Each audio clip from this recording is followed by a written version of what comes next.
My name's Kevin. I'm with the Journey Neighbourhood Center, and today I have a guest with me, Tamika Malcolm. Yes, Tamika and I met a couple of years ago, but we actually really have never had the chance to get to know each other because COVID kind of prevented us from connecting. Yet Tamika's with a sister organization that we have had a long connection to. So I'm thrilled to have Tamika with us, and I'm going to ask you just to kind of introduce yourself, explain who you are and who you work for. All right, awesome. Hi, everyone. My name is Tamika Malcolm, and I work for the ECLYPSE Youth Center. I've been working there for the past 3 years, and I love it. It's been an amazing journey so far. Hey, and we're connected to the journey. And Ooh, that's no pun intended. Sad, yeah. But yeah, so it's just been a really awesome journey working with the youth in the community. Who am I? That's a beautiful question. I'm a child of God. I love the Lord. I am a sister, a friend, an auntie. I am a daughter. I am passionate about youth. I'm a youth worker. I am someone who aspires to be a professor one day and teach our next generation of youth leaders and community leaders.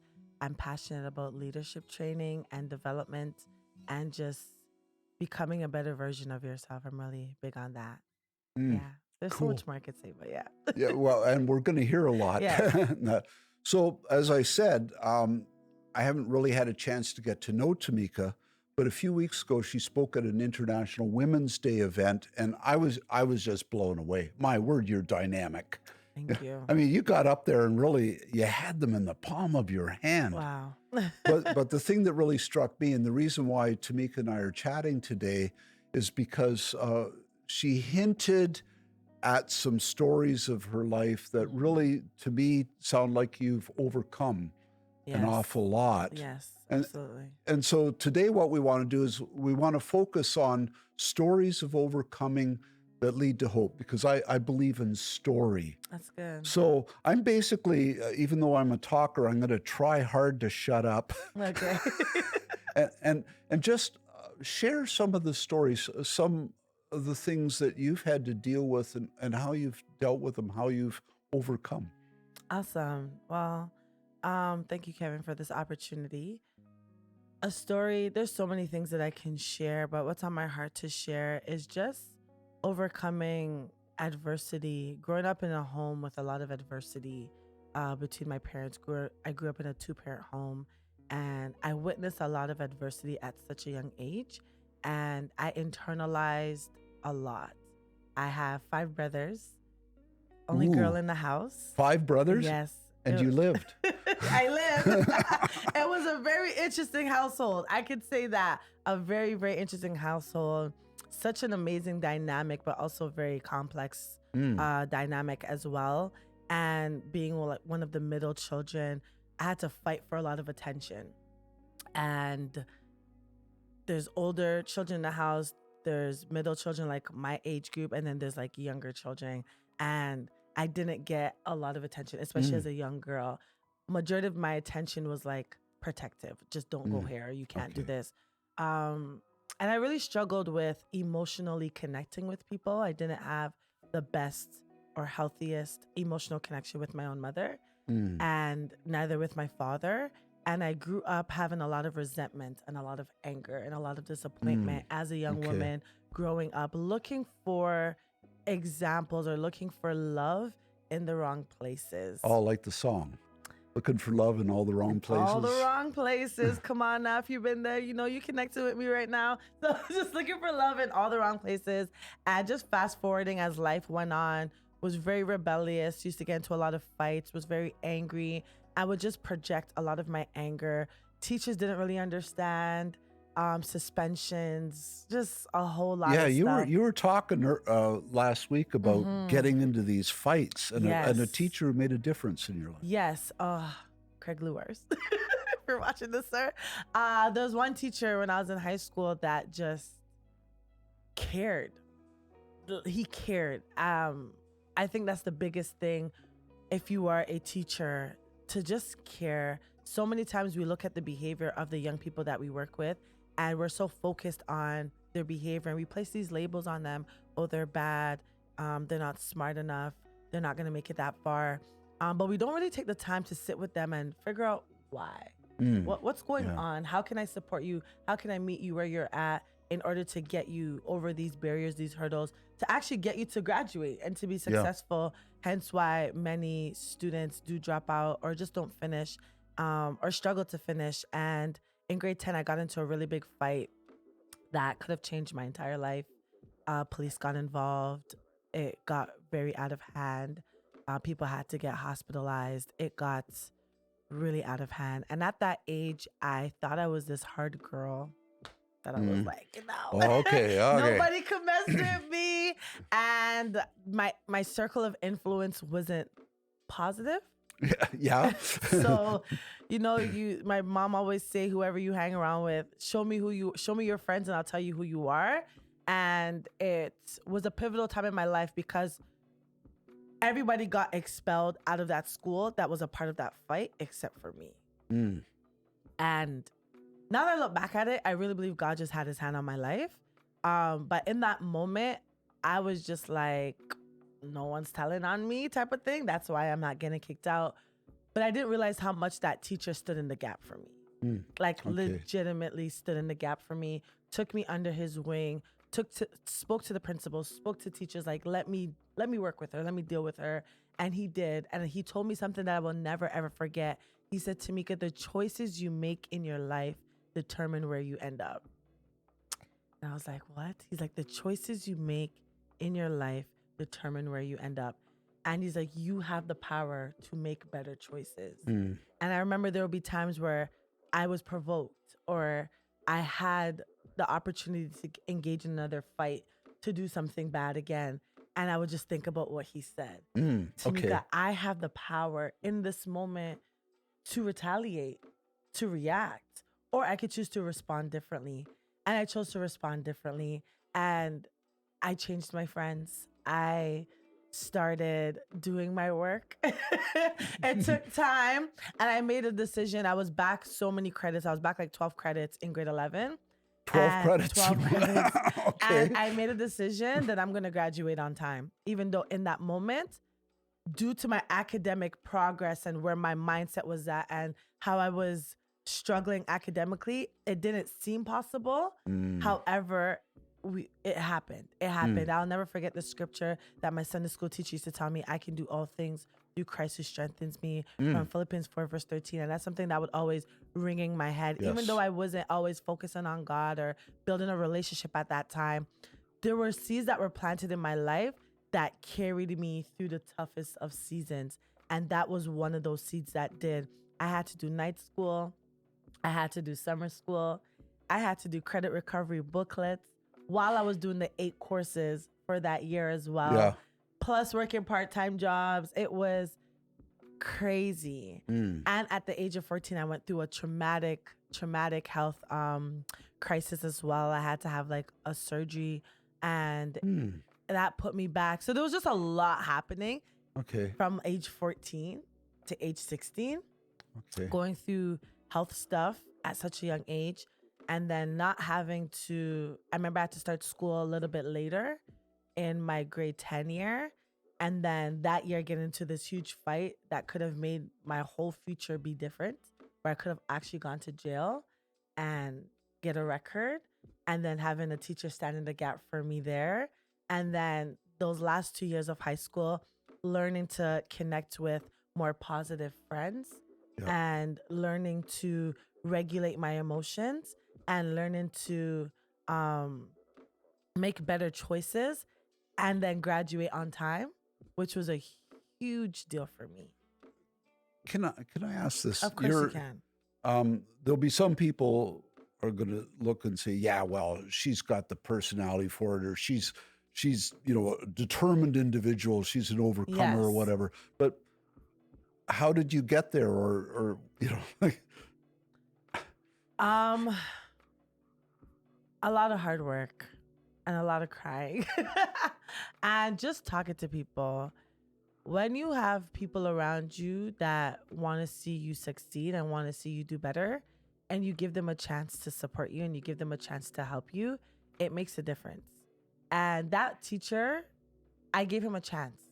I gave Mr. Luars a chance to support me. So even though I was back all those credits, he was on top of me. He was like, get it done. So every time I got a booklet done, there's like booklets. So it's like courses that's in a book and it's independent learning that I was doing on the side while I was actually doing my regular courses. Yeah. So I'm doing my regular courses, but I'm also working on these booklets. Yeah. And I remember when I would get one booklet done, it was like, okay, you got a booklet done.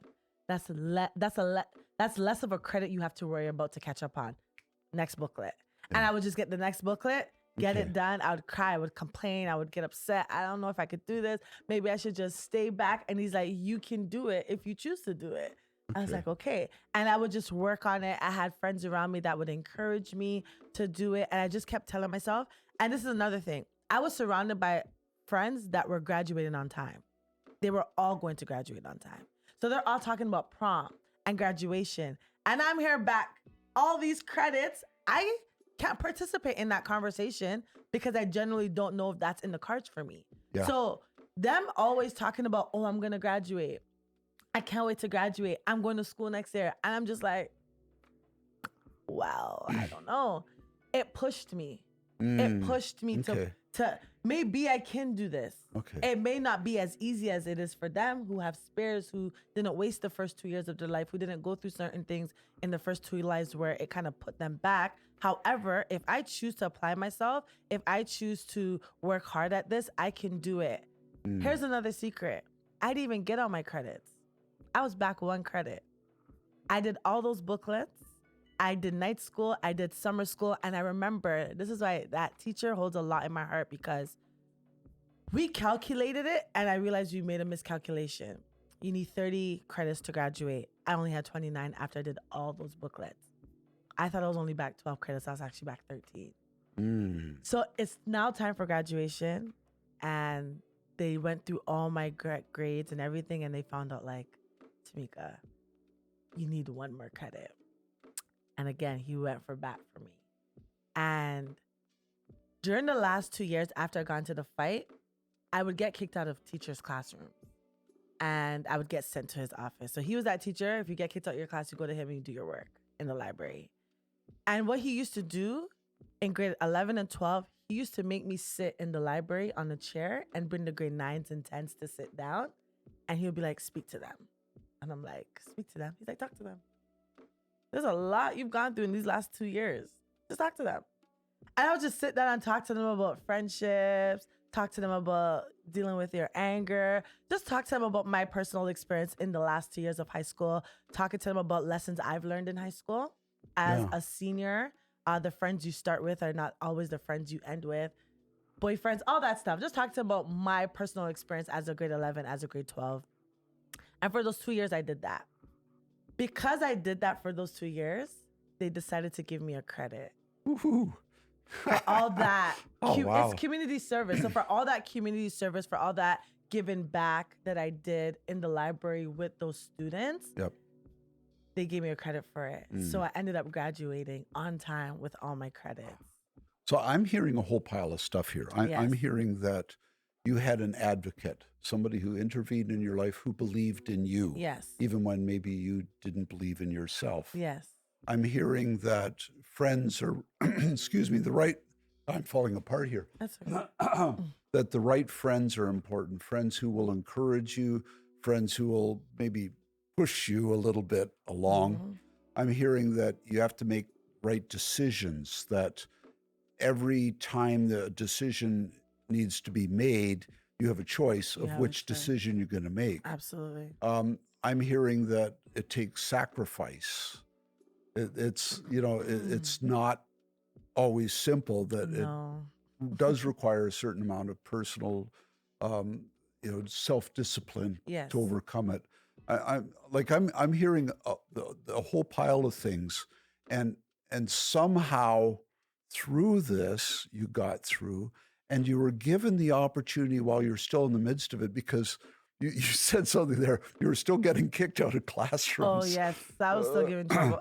So she's maybe forget the bad girl side of this girl, okay? But anyways, but you were given the opportunity though then to share Yes.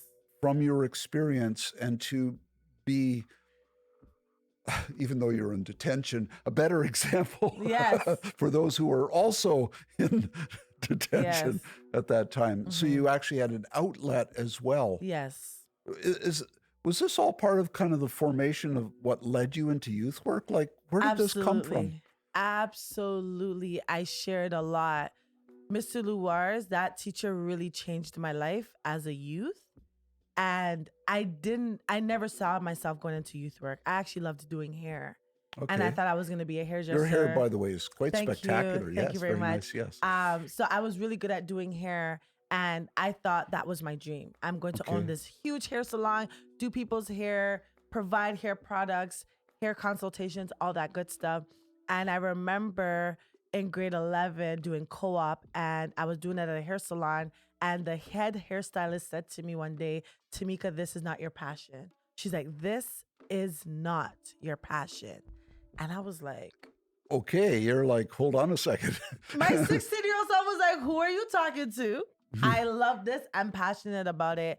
And she said, there's a distinctive difference between being talented and being passionate. And that was a seed she planted that didn't take root until 2 years later. I was in school for business management, got kicked out. You really have quite the... Yeah, what a journey, eh? Got kicked out due to academic probation because I got the same group of friends in high school that encouraged me to graduate. We started slacking off in college and partying, and I started caring more about boys and parties and less about my schoolwork. And I'm beginning to wonder how you actually survived to this point. It's a long story. I don't know if you have all time for that, but I'm gonna do my best to encapsulate it. And basically, I got kicked out. Humber kicked me out. And during that year, I would wake up every single day, leave my house with a backpack on my back, and go to the Brampton library and pretend I was going to school because my mom was not gonna have it. To this very day, I don't think she knows I was on academic probation unless she watches this video. But yeah, so that year, Mom, she seems like a good girl now, but maybe I don't know. So that year, I did a lot of introspection. I went to the same teacher. Okay. He wrote me a letter because you have to get someone to vouch for you in order for them to get you back into, accept you back into the school. And he wrote me a letter, and his letter plus another reference, they accepted me back a year later. I went back and I finished. But during that year when I got kicked out, I ended up working for the Boys and Girls Club of Peel. Oh, okay. Yes, cool. Which was a program I grew up in when I was a child. My parents put me and my brothers in there so we could have breakfast and food because they really couldn't provide that program, much. Yes. Yeah. Awesome organization. They contributed a lot to my personal development as well. But I left when I was a teenager. Yep. Because I was going through this rebellious phase. And I came back to work. I'm like, hey, give me a job. And they gave me a chance. And that year they placed me in a youth program. Okay. And it was majority males. I'll never forget it. And they weren't coming. They weren't coming because the previous leaders promised them like a basketball net or something and didn't follow through, unfortunately. So they're like, we're not coming back. And I remember standing on top of pillars trying to promote the program. I remember youth would be outside and me and the other leaders would just meet the youth where they were at and just sit with them. I remember youth would be like smoking or struggling with selling drugs in the neighborhood, and we would just sit with them and talk to them, get to know them. And we're like, if you're not going to come to us, we're going to come to you. And I was just like, why am I going above and beyond for these young people? I didn't think it was a big deal, but I started recognizing that I was really going above and beyond for them.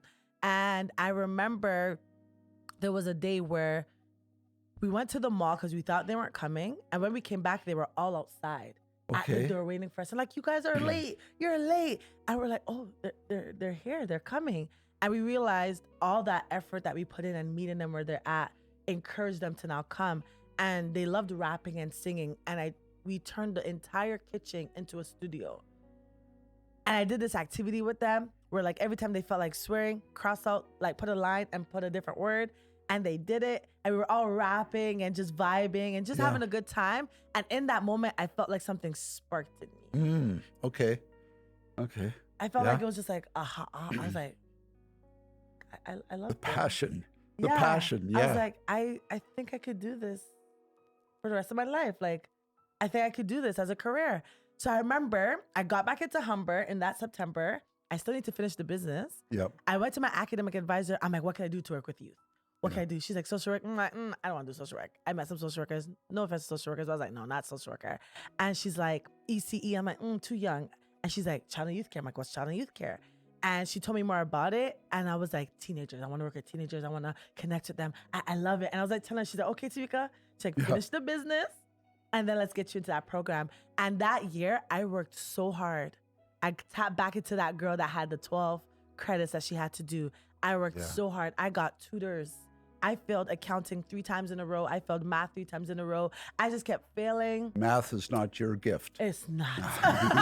But when you're doing business, you have to do business, finance, accounting. And I kept failing. And I'm like, you know what? We're going to finish it. I finished it. I graduated. It took me 3.5 years to graduate from a 2-year program. But guess what? Your girl did it, okay? And I remember that summer, I finished all the way up till August 31st. And then I started child and youth care in September. Okay. And I sat in the classroom that day, and my first class was group dynamics. I'm like, this is where I need to be. And ever since then, I've been working with youth, and I have not looked back, and I love it. Okay.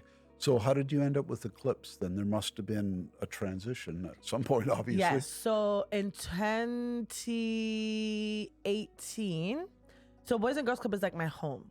I grew up there. Yep. And every bird needs to leave its nest at one point. And I felt like it was time for me to spread my wings. I felt like I was plateauing. Yep. And I was just like, okay, like I want to try something different, try a different environment. And I ended up volunteering at Nexus Youth Center. Okay. Yep. And I was volunteering with their girls group. I love speaking. I love doing group things. Yeah. Remember, he instilled that in me when he made me sit down with all those students. So I've always been speaking and been the one to have engagements and stuff like that. And I ended up volunteering with them in their girls group program, and I really loved it. And Nexus ended up shutting down, and ECLYPSE ended up taking over Nexus. Yes. And I decided to stay on as a relief staff. Yep. And then a full-time position opened up, and then I started working full-time. Like everything just happened. And that's when I met you. Yes. And then I walked away from Boys and Girls Club. Still have an amazing connection with them. They're forever dear to my heart. Abby De Silva. Yes. Yeah. Oh, she saw me grow up. She's known me since I was 6 years old. Yeah. So I just grew up in that organization, and I will always have a connection with them. And then I moved on to ECLYPSE, and I've been at ECLYPSE ever since. Yeah. And COVID hit. COVID hit. It was an adjustment. Yeah. This is about overcoming. Yes. And hope. Yes. I'm going to go back to a question I asked a little bit earlier. I'm going to put you a little bit on the spot That's here okay. because I think people are going to sit back and say, well, yeah, but look at Tamika. She's amazing.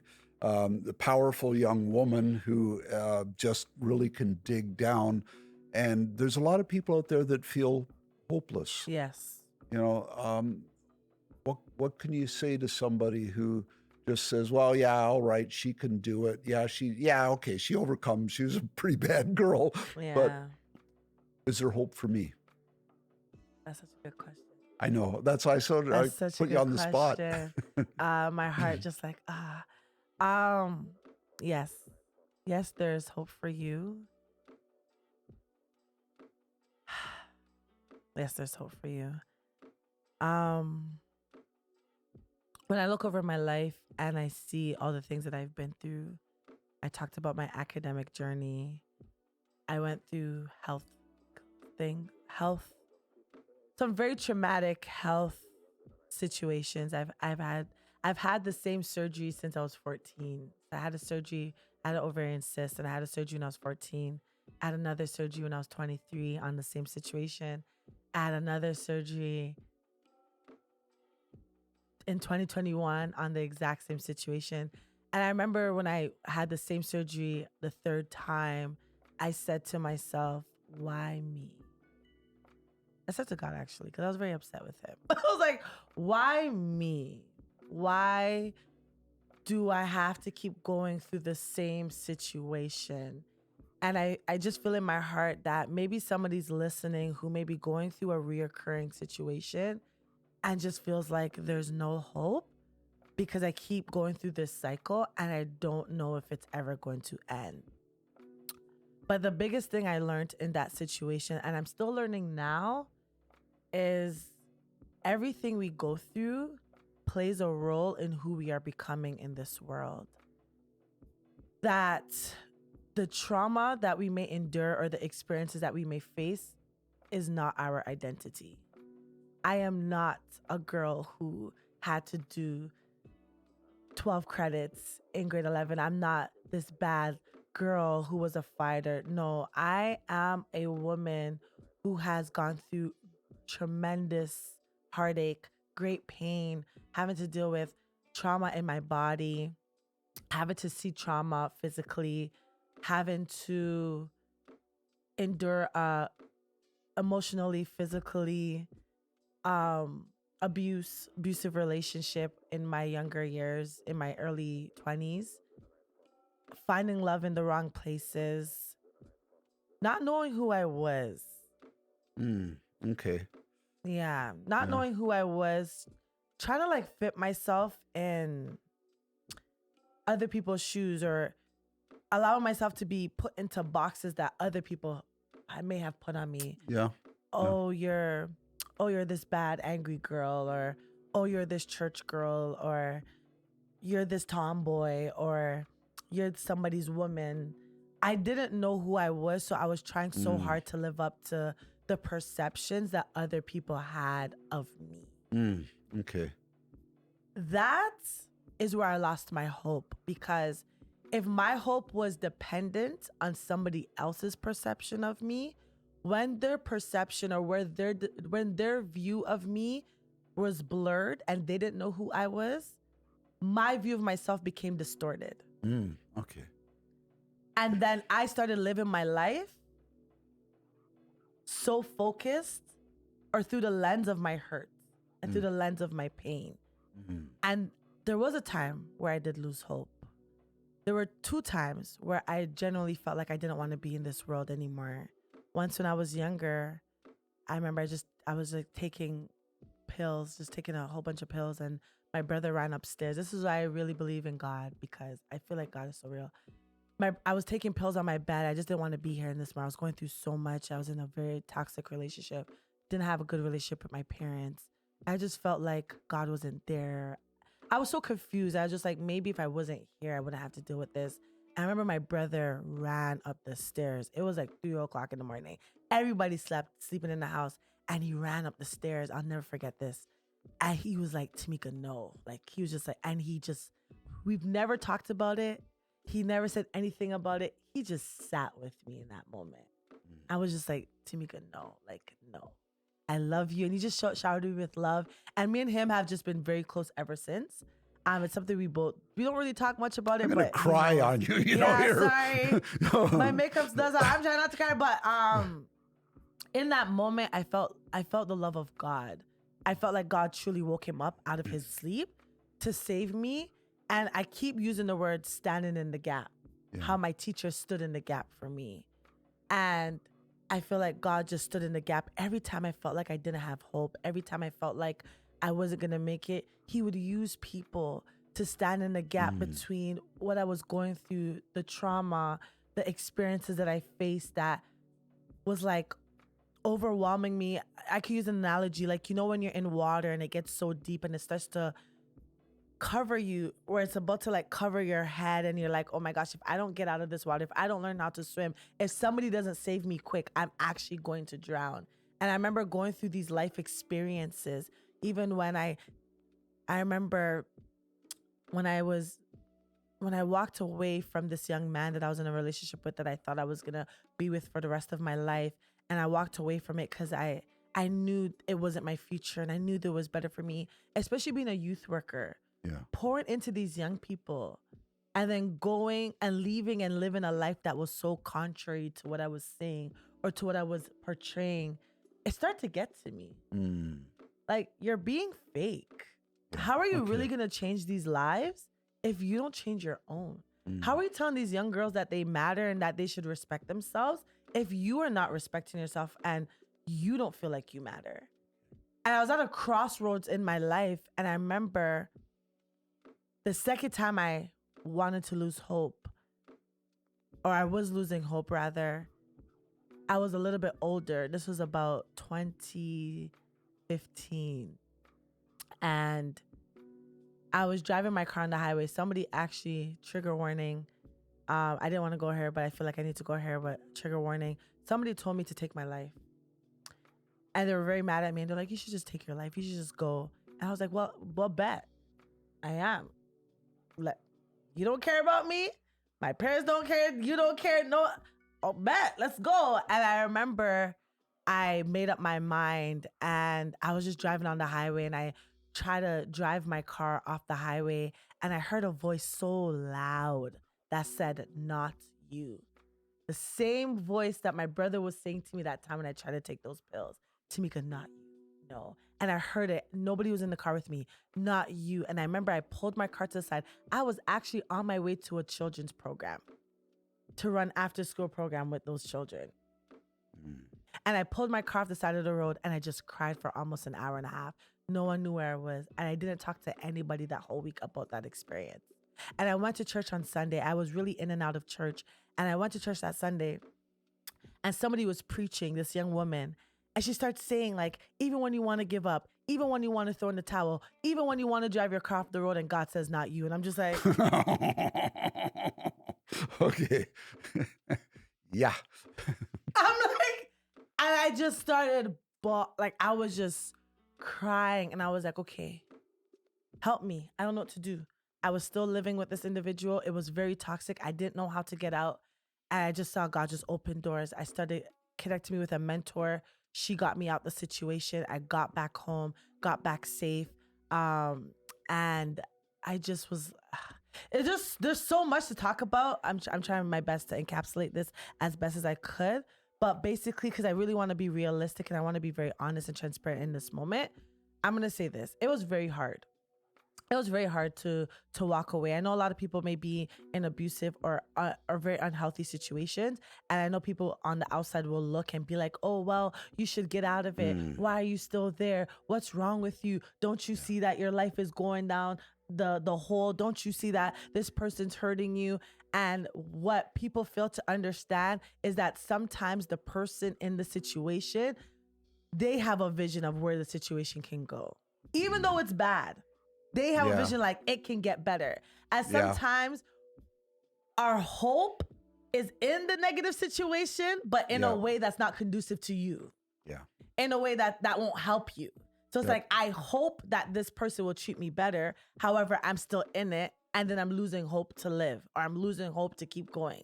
But I'm still hoping that this person will treat me better. Or I'm still hoping that the situation will change. And I feel like I had misplaced hope. Yep. I had hope in what was external, and I didn't have hope internally. So when what was external was not working out, I internally thought that was a reflection of my identity. Yep. Okay. And who I was as a person. But when I went through that moment on the highway where I came to another conclusion where, am I going to stay here? And I chose to stay. And I chose to live. I had to make a decision for myself, an internal decision. Why, Tam? What's your why for staying? Because you matter. Because you're significant. So what does that look like? Yeah. And I had to get support. I couldn't sit down with that pain by myself anymore. I had to get support. And there were times where the support did fail me at times. It was hard. Not everybody has the capacity for your pain. Yep. But it was a journey. And it still is a journey. And that's where I found hope. I found hope in God. I found hope that it is possible for me to go through this, to get through it, even if I was in the middle of it and it seemed like there was no hope.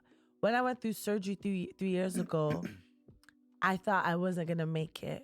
When doctors looked at me and they were like, we don't know why this is happening. I went through the surgery 3 times before, but the third time there was a complication which led me to do another surgery to correct it. But that one was extremely fragile, very intrusive, and could have been detrimental. And the question came again, why me? Why do I have to go through this again? And I remember going through my recovery process. I was in and out of the hospital for 6 months. My mom looked at me with barely any hope in her eyes. My dad, like everyone around me just wished they could just heal me and make me better. And it's just like, and it was during COVID. No one could have visited me except for my mom. It was hard. Yeah. It was really, really hard. It was a very challenging time. Like I'm sitting here, and as I'm sitting here, I'm trying to tell the story. I feel like God gives me enough grace to share what I can, but I sit here in awe that I'm sitting here. Like, even though I'm sitting here and I'm talking about my experiences, what I went through 3 years ago, through that traumatic experience where I genuinely didn't think I was going to make it, and it was no longer, the other times was on my own terms, but this time wasn't on my terms. No, you had no control. My whole life turned upside down. And I was saying this morning when I was driving here, I remember laying in the hospital and I was like, because I was doing guest speaking and workshops and stuff. And I was like, I don't know if I'm going to get to do this again. I remember laying in the hospital and be like, I want to start a podcast. I don't know if I'm going to get to start a podcast. I remember laying in the hospital and being like, am I going to get to speak to young people again? Am I going to get to be an international speaker like I want to be? Am I going to get to do more public speaking engagements? When that situation happened in March 2023, I had engagements lined up. The ending of March, I had a women's conference. In April, I had a workshop to run. In May, I had another workshop I was going to do. I had leadership proposals, and all of that got canceled. And I remember laying in the hospital. I'm just like, am I ever going to get this opportunity again? They told me my life may be a lot different. I may not be able to do certain things that I used to do before. And it was so scary. And on my way driving here, I was getting emotional because I'm like, oh, I'm going to go speak on a podcast. I didn't know 3 years ago if that was possible for me again. Yeah. So even driving here and even sitting in this chair and just speaking, tapping back into that girl laying in the hospital room, the girl that had to go through that extensive surgery, had to learn to walk again, my mom had to take care of me like I was a newborn baby. I couldn't do anything for myself, was totally dependent. And I was able to drive myself to speak on a podcast. As simple as it may seem to those watching or to those behind the scenes, I'm here like, yes, Tam, like, I didn't know in that moment when I was going through something that seemed hopeless, if I had hope again for my future, if I was able to achieve certain things that I had in my heart to do. And I'm sitting here and I'm like, I was. And I am. Yeah. And on the other side, now, I'm happy I didn't give up. Yeah. I'm happy I gave myself a chance to push. I had to push. It was hard. I remember my physiotherapist would be like, if you don't do the exercises, you're not going to walk properly. And it was hard. I remember it took me 20 minutes to get out of the bed. And to just sit on a chair right beside me. 20 minutes. And to now it's like nothing. But in that moment where I was in so much pain and agony, physically, emotionally, spiritually, my faith was hanging on by a thread. And I had people to pray with me, to cry with me, to sit on FaceTime with me, to encourage me. I had people just pouring into me. I had my brother that didn't know what to say to me, but would just sing for me. I had my youth sending me messages, and I would just lift up my spirit and just let me hold on to hope. That I started envisioning myself, Tamika, walking properly. I started envisioning myself jumping and skipping and being exuberant as I normally am. I started envisioning myself speaking to crowds of people. Envisioning myself on grand stages, envisioning myself going back to school, envisioning myself being a professor and teaching youth leaders, running leadership workshops, developing curriculums. I'm like, you're going to do this. So we have to push through this. Because if you don't push through this, you're not going to do this. And we're going to do this. Because I'm still here, because this heart still beats, because there's still life in this body, we're going to get through this, no matter how long it takes. And it took a while. And I would cry, and I would be sad, and I would feel defeated, and then I would push. And I would cry, and I would be sad, and I would feel defeated, and then I would envision myself, and then I would be pushed. It was in the pushing that I found my hope. Because every time I push, even if it was a tiny bit, me just doing the little leg exercises. They want me to do 10? I did 2. We did 2 today. Let's try to do 3 tomorrow. Let's try to do 4 the next day. And as I gradually got stronger, my body got stronger, and then I no longer needed a walker. I no longer needed my brother to hold me and bring me to the bathroom. I no longer needed my mom to take care of me in this way. I got a little bit more independent. And as I was getting a little bit more independent and more mobile, my hope grew. It grew. And I felt like, okay, we're getting closer to that vision. And being here 3 years later, almost 3 years later, on the other side, there's still a lot in my mind from that situation. I have physical scars that remind me every day. I have insecurities I try to really, really unpack and work through in counseling every single day from that experience. But I'm learning to sit with myself in the hard spaces, to really check with how my heart feels, to give myself grace. Because, girl, you've been through a lot. Okay? You've been through a lot. So there's times I have to tell myself, like, don't do that. Don't say that to yourself. You've gone through a lot. Give yourself grace and push. And when you need to pause, it's okay. Rest. And when you're ready, get back up again. Wow. So you can see why I've asked Tamika to speak. I think everything that she said speaks very much for itself. Why we want to talk about hope and overcoming, because you've overcome a lot and are still, I mean, one of the things I got from this is you're still fighting every day. Every day. Yeah. And tenacity is probably one of the key things, a part of it. Tamika, thank you so much for agreeing to come and to be a part of this. Thank you for watching this. I pray and I know that you will be inspired by Tamika's story and by what she has to say. And we really do pray that you would overcome. Yes. We can tell you that you are valuable, that you are important, Absolutely. that you have something to contribute to this world. And when you're crushed by it, we actually lose out because we don't get the full benefit of you. So work at it. There is hope. We know that. And so God bless you. Take care. Thank you, Tamika, one more time. Thank you for having me. Bye-bye. Take care. Thank you.